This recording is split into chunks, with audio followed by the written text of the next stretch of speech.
Hello, dispatching family. So, today I am going to talk to you about a scenario that happened to me this week.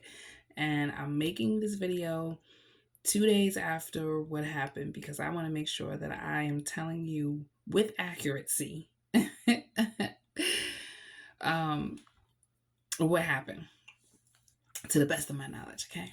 So, and guys, I'm going to let you know if you are a dispatcher and you are not good with problem solving, then this ain't the job for you. If you are a broker and you're not good with problem solving, this ain't the job for you. Okay. And if you are a owner operator, a truck driver, and you're not well with problem solving, this is not the job for you either. So let's get into it, guys. Okay.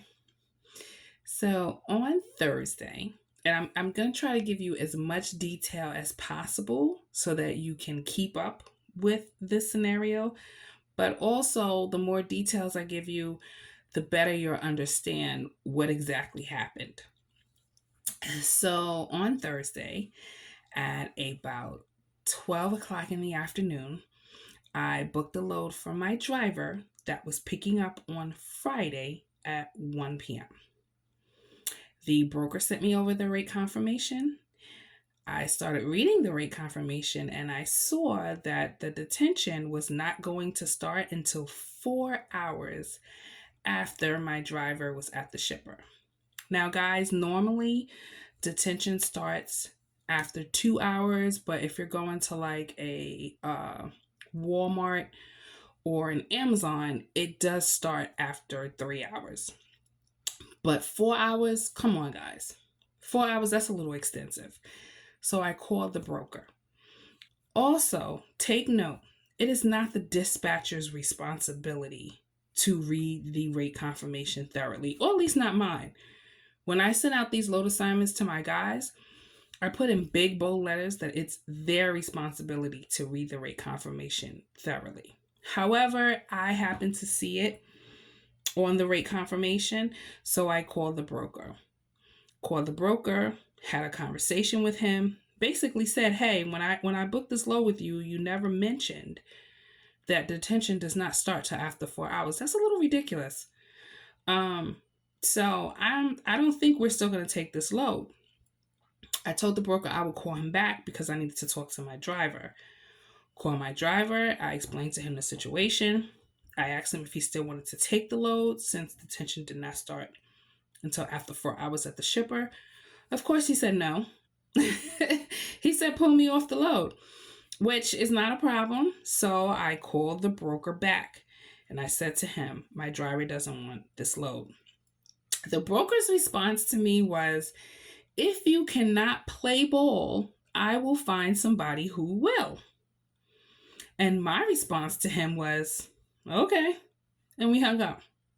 So now I'm back reaching out to my different brokers in that area. And I'm also looking on the load board and I see this same exact load on the load board, but for $75 cheaper. So I said, okay, it is what it is. An hour went by. I wasn't able to find my driver a load as of yet. And apparently the broker wasn't able to find a driver either.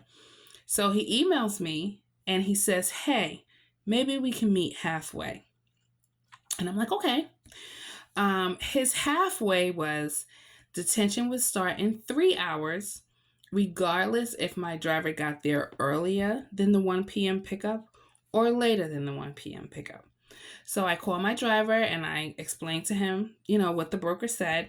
And my driver was like, "Okay, let's go for it." Now, what the broker didn't know is that my driver was getting unloaded earlier that morning. And truthfully, he probably was going to get to the shipper around 10 o'clock in the morning anyway. So it just worked itself out. My driver got to the shipper about 10:30, was loaded by 11:30 and called me. So we're like, okay, cool. We're winning. You loaded at 11:30. We thought the issue was going to be the time it was going to take for him to get loaded. We were wrong. The issue was the time it was going to take for them to finally give him the paperwork. So my driver got loaded by 11:30. 12:30 went by. 1:30 went by.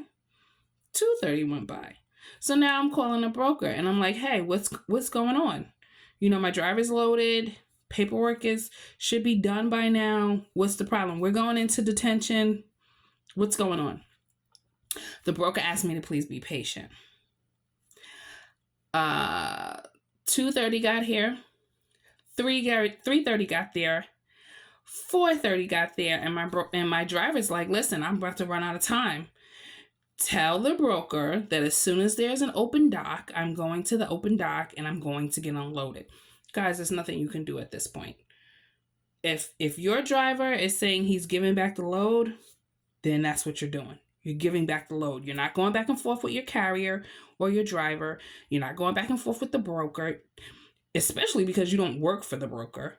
Okay, if that's what your carrier wants to do, then that's what you have to do. Your job is to strictly relay the information. I relayed the information to the broker. P.S. guys, my driver got his paperwork at 5:30 in the afternoon. So that's what that whole 4-hour wait was about. It was just them getting the paperwork. These things happen. All you have to do is be patient. Start thinking of ways that, you can get your driver out of that situation. Naturally, when my driver told me I'm coming off this load, I went back on that load board. I started looking for loads. We're not going to waste money. We're not going to leave money on the table. We're going to see what we can do to get your driver moving. So these are scenarios that come up that you don't expect. But just like that scenario, that's what being a dispatcher is about. It's about finding ways to solve these unforeseen problems. So guys, listen, I just wanted to get up on here really quick, tell you what happened. Please leave some comments. Tell me what you would have done in that situation. I mean, I handled it well, in my opinion. My driver wanted to come off. Okay, fine. Let's start looking for more loads. Somebody else may have handled it different. Somebody may have called the broker and literally cursed them out. And demanded that, they see some results. So I'm curious to see what you said. I'm looking forward to seeing you at my cold calling. Guys, I'm doing cold calling probably like every 3 months. So jump on in, do some cold calling with me. It's free. I hope to see you, and I'll talk to you later. Bye.